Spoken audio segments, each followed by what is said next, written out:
दिल्ली के कोने कोने से आए हुए आज मेरे सभी साथियों को मेरा नमस्कार, मेरा प्रणाम। मुझे बेहद खुशी है, इतनी सारी महिलाएं आज इस कार्यक्रम में आई हुई हैं। सब लोगों को मेरा सादर प्रणाम। एक बार जोर से सब लोग बोलेंगे, जय भीम, जय भीम। आज मैं समझता हूं कि इस देश नहीं पूरी दुनिया के एक बहुत बड़े महापुरुष के महापरिनिर्वाण दिवस के अवसर पे हम लोग एकत्रित हुए हैं। हम पूरे दिल से उनको अपनी श्रद्धांजलि अर्पित करते हैं और उनसे हर कदम पे हमें गाइड करें, ऐसा उनसे हम आशीर्वाद मांगते हैं। मैं उन्हें महापुरुष क्यों कह रहा हूं? मैं उनके जीवन के कुछ किस्से आप लोगों को सुनाना चाहूंगा। ये किस्से मैं पहले कई बार दोहरा चुका हूं, लेकिन आज फिर दोहराऊंगा ताकि आप लोग भी आगे जाके सब लोगों को इसके बारे में बताएं और ज्यादा से ज्यादा लोगों को उनके जीवन से प्रेरणा मिले, ऐसी मेरी इच्छा है। हम सब जानते हैं कि बाबा साहब एक बहुत बहुत गरीब परिवार में पैदा हुए थे। बाबा साहब दलित परिवार में पैदा हुए थे। उनके घर में खाने को भी नहीं था, 3 टाइम की रोटी भी नहीं मिलती थी। बहुत ज्यादा गरीब थे। छुआछूत इतनी ज्यादा थी उन दिनों में, इतनी ज्यादा थी कि स्कूल जाते थे अपनी टाट अपने साथ लेके जाया करते थे। क्लास में उनको घुसने नहीं दिया जाता था, उनको बाहर बिठा दिया जाता था। तो आप सोच के देखो, इमेजिन करो कि अंदर क्लास चल रही है, टीचर अंदर क्लास में पढ़ा रहा है और बाहर एक बच्चा बैठा है जो अंदर टीचर पढ़ा रहा है उसको बाहर बैठ के सुन रहा है। इस तरह से उन्होंने अपनी प्रारंभिक शिक्षा पूरी की। उनको पानी भी, उस घड़े से पानी नहीं पीने दिया जाता था जो घड़ा बाकी बच्चों के लिए होता था। इस तरह से करते करते उन्होंने अपनी प्रारंभिक शिक्षा पूरी की। उन्होंने स्कूल की शिक्षा पूरी की, कॉलेज की शिक्षा पूरी की। उसके बाद 1913 में वो अमेरिका में कोलंबिया यूनिवर्सिटी में पढ़ने चले गए।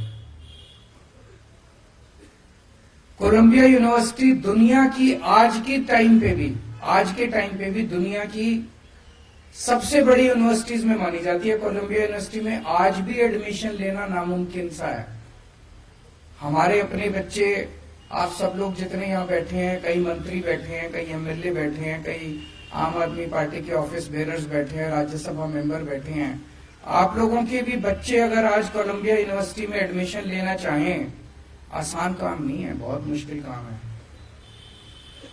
तो आप सोच सकते हो कि कितने इंटेलिजेंट रहे होंगे वो, कितने प्रतिभाशाली रहे होंगे वो, कि 1913 में उनको कोलंबिया यूनिवर्सिटी में एडमिशन मिला। पहली बात मैं ये सोचता हूं, एडमिशन कैसे मिला? आज अगर आपको अमेरिका, फ्रांस, जापान, इटली किसी यूनिवर्सिटी में एडमिशन लेना हो, आप क्या करते हो? गूगल पे जाते हो, सर्च मारते हो, उसका फॉर्म डाउनलोड करते हो, फिर फॉर्म भरते हो, फॉर्म अप्लाई कर देते हो। उन दिनों में तो गूगल भी नहीं होता था, उन दिनों में तो कुछ भी नहीं था, इंटरनेट भी नहीं था। मैं ये सोच रहा था कि एक इतना गरीब बच्चा, एक पिछड़े गांव का रहने वाला बच्चा, उसको बताया किसने कि कोई कोलंबिया यूनिवर्सिटी भी होती है, कोई अमेरिका भी होता है देश, कोई कोलंबिया यूनिवर्सिटी भी होती है। उस कोलंबिया यूनिवर्सिटी में ऐसे फॉर्म मिलता है, यहां से फॉर्म मिलता है। किसने बताया होगा उनको? खैर, उनको कोलंबिया यूनिवर्सिटी में एडमिशन मिला, वहां से उन्होंने पीएचडी करी। पर वो पढ़ाई को इतना ज्यादा तवज्जो देते थे, इतना तवज्जो देते थे कि उनका एक पीएचडी से मन नहीं भरा। फिर उन्होंने दूसरी पीएचडी के लिए अप्लाई करा। कहां करा? लंदन स्कूल ऑफ इकोनॉमिक्स में। लंदन स्कूल ऑफ इकोनॉमिक्स में तो इम्पॉसिबल है एडमिशन लेना, इतना मुश्किल है एडमिशन लेना, आज की डेट में भी इतना मुश्किल है एडमिशन लेना। उनको लंदन स्कूल ऑफ इकोनॉमिक्स में एडमिशन मिला, वहां वो पढ़ने के लिए गए, बीच में उनके पैसे खत्म हो गए, वो थोड़े दिन के लिए वापस आए, थोड़े पैसे इकट्ठे किए, फिर दोबारा वो गए और दोबारा उन्होंने जाके अपनी डॉक्टरेट पूरी करी।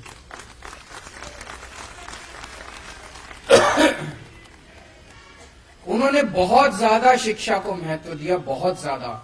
मैं तो कई बार ये सोचता हूं कि वो टाइम के पहले, हमारे देश का दुर्भाग्य है कि टाइम के पहले हम लोगों को छोड़ के चले गए। अगर 10 साल और रह जाते, वो 15 साल और रह जाते, मैं समझता हूं कि अपने जीते जी वो देश के सारे सरकारी स्कूल ठीक कर जाते।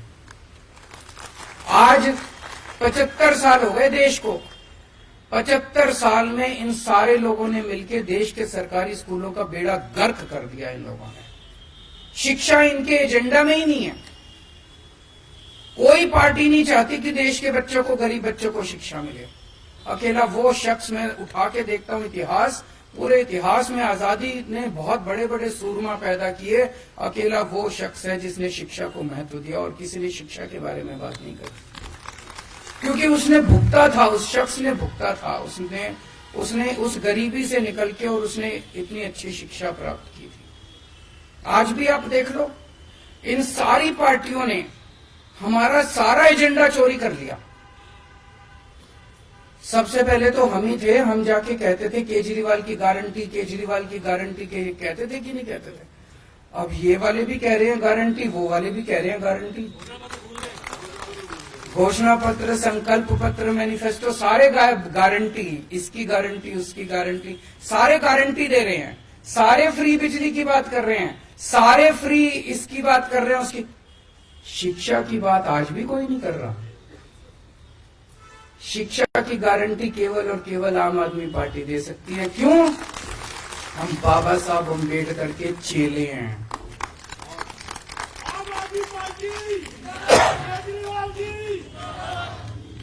आज भी कोई, दोनों पार्टियां उठा के देख लो, दोनों के गारंटी कह लो, संकल्प पत्र कह लो, कुछ भी, दोनों में से कोई पार्टी नहीं कहती आपके बच्चों के लिए स्कूल बनवा देंगे।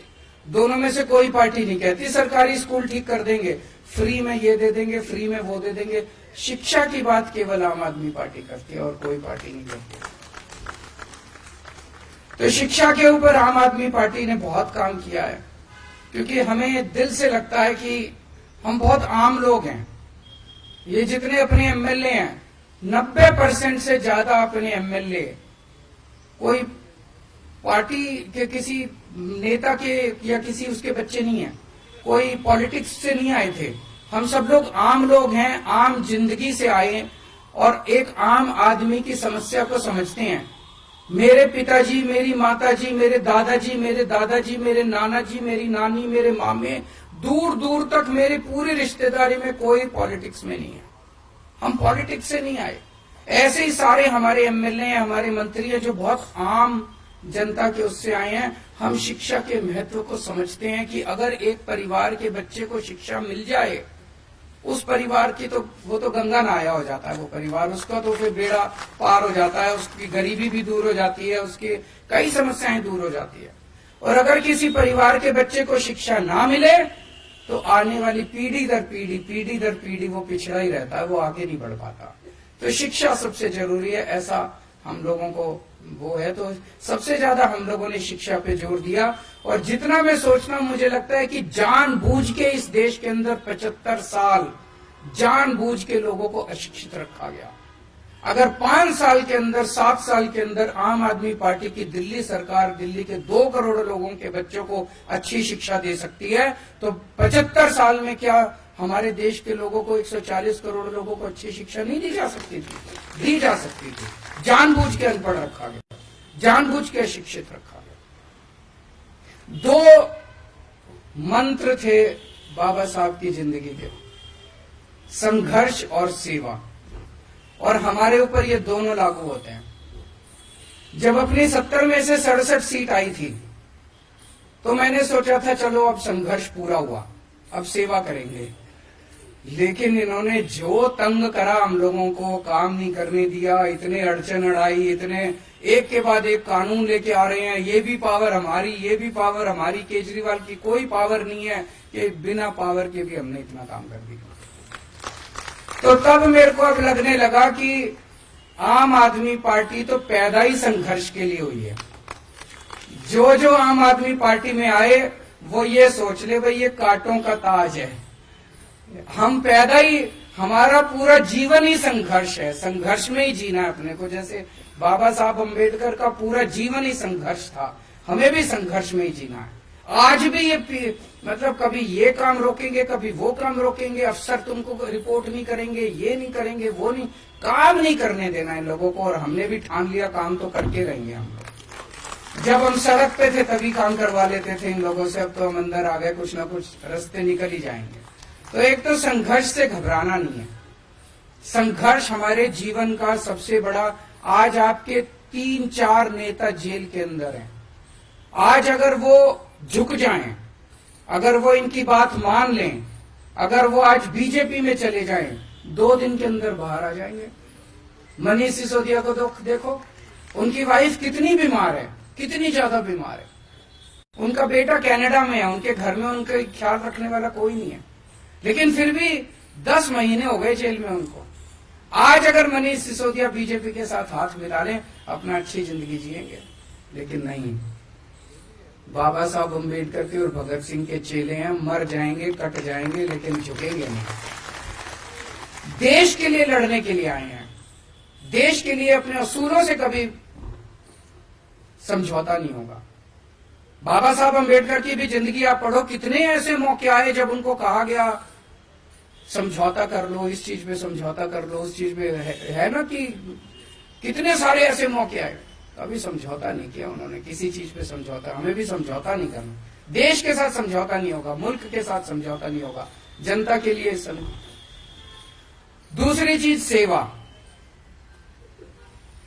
भगवान, हमने पिछले जन्म में कुछ अच्छे काम करे होंगे, जो हम जैसे आम लोग, छोटे छोटे परिवारों से आए हुए लोग, छोटे छोटे बैकग्राउंड से आए हुए लोग, मध्यम परिवार के इतने सारे हम एमएलए, हम सारे लोग, हमको ऊपर वाले ने कितना बड़ा मौका दे दिया। कोई एमएलए बन गया, कोई मंत्री बन गया, कोई मुख्यमंत्री बन गया। इसको हमें एक अवसर के रूप में देखना है कि ऊपर वाले ने अवसर दिया है। ऊपर वाला हर एक किसी को ऊपर वाला पैसे दे देता है, किसी को ऊपर वाला सत्ता दे देता है, किसी को ऊपर वाला कुछ दे देता है। लेकिन अगर उसको घमंड हो जाए, अहंकार हो जाए कि ये मेरे को तो मेरी वजह से मिला और मैं पता नहीं कितना हूं, बस खत्म है वो आदमी।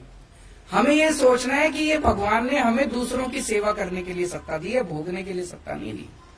तो इस सत्ता को हमें सेवा के लिए इस्तेमाल करना। जितनी भी बहुत अड़चने हैं, मेरे पास कई एमएलए आते हैं, जी ये काम नहीं हो रहा, वो काम नहीं हो रहा, बहुत अड़चने आएंगी, सारे कोशिश करेंगे। आपसे आज ये आपके काम में अड़चन क्यों डाल रहे हैं? आज अगर आप सक्सेसफुल नहीं होते, सफल नहीं होते, कोई अड़चन ही नहीं आती। आज अगर आप स्कूलों का काम नहीं करते, अस्पतालों का काम नहीं करते, महिलाओं का सफर फ्री नहीं करते, बिजली फ्री नहीं करते, पानी फ्री नहीं करते, तीर्थ यात्रा फ्री नहीं करते, कोई अड़चन डालने वाला नहीं था। अगली बार दिल्ली हार जाते, उनको पता था, उनको पता है दिल्ली अब आपसे कोई नहीं छीन सकता। दिल्ली के लोग आपसे बहुत प्यार करते हैं, दिल्ली के लोग आपको छोड़ने वाले नहीं है, इसीलिए वो छीनने के लिए अड़चन तो डालेंगे। जितनी अड़चन डाल रहे हैं उतना आपको खुश होना चाहिए कि हम सफल हो रहे हैं, और उनकी नींद हराम कर रखी है, इसीलिए वो अड़चन डाल रहे हैं। तो अड़चनों को पार कर करके आपको सेवा करनी पड़ेगी, और सेवा के लिए ही पैदा हुए हैं, सेवा जरूर करनी खूब। दूसरी चीज, सबकी सेवा करनी है, चाहे वो बीजेपी वाला हो, चाहे वो कांग्रेस वाला हो, चाहे वो आम आदमी पार्टी वाला, उसमें कोई वो नहीं करना। हमें कई बार मन में आता है ये तो बीजेपी वाला, इसका मैं काम क्यों करूं, उसका भी काम करना, उसका भी दिल जीतना। एक दिन ऐसा आएगा जब दिल्ली के 2.5 करोड़ लोग आम आदमी पार्टी के मेंबर होंगे, और एक दिन ऐसा आएगा जब देश के 140 करोड़ लोग आम आदमी पार्टी के मेंबर होंगे। और आम आदमी पार्टी से मेरा मतलब आम आदमी पार्टी नहीं है, मेरा मतलब मुल्क है। मुल्क के लिए काम करना है अपने को। अगर कल को मुल्क और आम आदमी पार्टी के बीच में चुनना हो तो आम आदमी पार्टी को लात मार देना, मुल्क के लिए काम करेंगे। तो अपने को, मैंने कोरोना के टाइम में ये बहुत अच्छा एग्जाम्पल देखा था। कोरोना के टाइम में मैं देखता था कि तीनों पार्टियों के लोग मिल गए थे, आपस में ऑक्सीजन की जरूरत है, ये कांग्रेस वाला उसको फोन कर रहा है, वो उसको फोन कर रहा है, हाँ भी है, ऑक्सीजन का सिलेंडर है। दिलीप बताया करता था, दिलीप पांडे अपना कोऑर्डिनेट करता था सारा, और इतनी अच्छे तरीके से तीनों पार्टियों ने मिलकर काम किया था। वो स्पिरिट अपने को रखनी है। हम कोई दुश्मन थोड़ी है एक दूसरे के, एक ही तो मुल्क के लोग हैं। पता नहीं क्यों इतना जहर भर लिया हम लोगों ने आपस में एक दूसरे के दिल। तो सबका काम करना है, सबकी सेवा करनी है। आज हम दिल्ली के अंदर जो काम कर रहे हैं, बच्चों को अच्छी शिक्षा दी, हमारे पास क्या है? हमारे पास तो कुछ भी नहीं है। पकड़ लोग है, ना पैसे अपने पास, ना आदमी अपने पास, बस लोगों का आशीर्वाद है। जो 18 लाख बच्चे सरकारी स्कूलों में पढ़ते हैं, आज हर एक का माँ बाप मानता है कि यार इन्होंने मेरे बच्चों का भविष्य तो बना दिया। उन 18 लाख बच्चों के माँ बाप का आशीर्वाद हमारे साथ है। आज जो करोड़ों लोगों का हमने मोहल्ला क्लिनिक में इलाज कराया, करोड़ों लोगों का अस्पतालों में इलाज कराया, अगर किसी का एक्सीडेंट हो जाए तो उसका मुफ्त में इलाज होता है। वो कुछ तो आशीर्वाद शीश देके जाता होगा ना। उनके आशीर्वाद हमारे साथ हैं, यही हमारी संपत्ति है। तो सेवा करनी है, संघर्ष करते रहना पड़ेगा, पूरी जिंदगी संघर्ष करना पड़ेगा। हताश मत होना, डरना मत। और आज बाबा साहब अंबेडकर के महापरिनिर्वाण दिवस के अवसर पे ये अपने अपने मन में कसम खा के जाओ कि उसी रास्ते पर पूरा जीवन उनका संघर्ष ही तो था। आखिरी दम तक संघर्ष कर रहे थे वो। कितने किस्म किस्म के संघर्ष किए उन्होंने, राजनीतिक लेवल पे, सामाजिक लेवल पे, हर स्तर पे उन्होंने संघर्ष किया। जीवन ही संघर्ष है। जिस दिन जीवन में हमने समझौते कर लिए और हम कमजोर पड़ गए, उस दिन जिंदगी खत्म है तुम्हारी। आज एमएलए हो, कल एमएलए भी नहीं बचोगे। यही तो, समझौता नहीं करना, आगे बढ़ना है, मजबूती के साथ आगे बढ़ना है। और संघर्ष में ही खुशी ढूंढनी है। उसी में खुशी आने लगेगी जिस दिन संघर्ष को अपने जीवन का हिस्सा बना लेंगे। देश और दुनिया की तमाम बड़ी खबरों से जुड़े रहने के लिए लाइक करें, सब्सक्राइब करें यूट्यूब पर सच को हिंदी चैनल और बेल आइकन दबा